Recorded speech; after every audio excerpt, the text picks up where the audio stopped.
Hello everyone, and welcome back to Tech for Boost. In today's video, we're taking a look at KernelOS 22H2 AIo V1.5.1 IoT Edition, a custom Windows build designed to deliver a lightweight, optimized, and responsive experience for low-end and older hardware.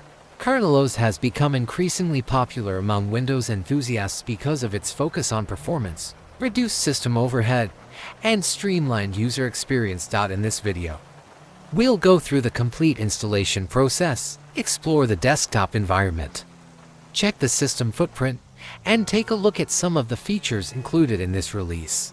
We'll also cover how to download the official KernelOS ISO, how to restore internet connectivity if network drivers are missing after installation, and how to identify and install the correct network adapter driver using Device Manager and 3DP.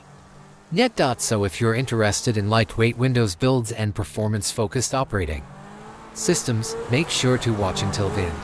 Let's get started. Before starting the installation, let's download the KernelOS ISO. To get the latest release.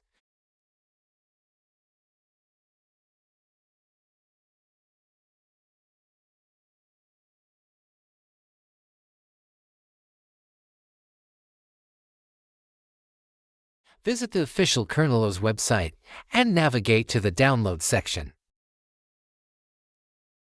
Choose the edition you want to install and download the ISO file. Once the download is complete, create a bootable USB drive or load the ISO into your virtual machine software if you're testing it in a virtual environment.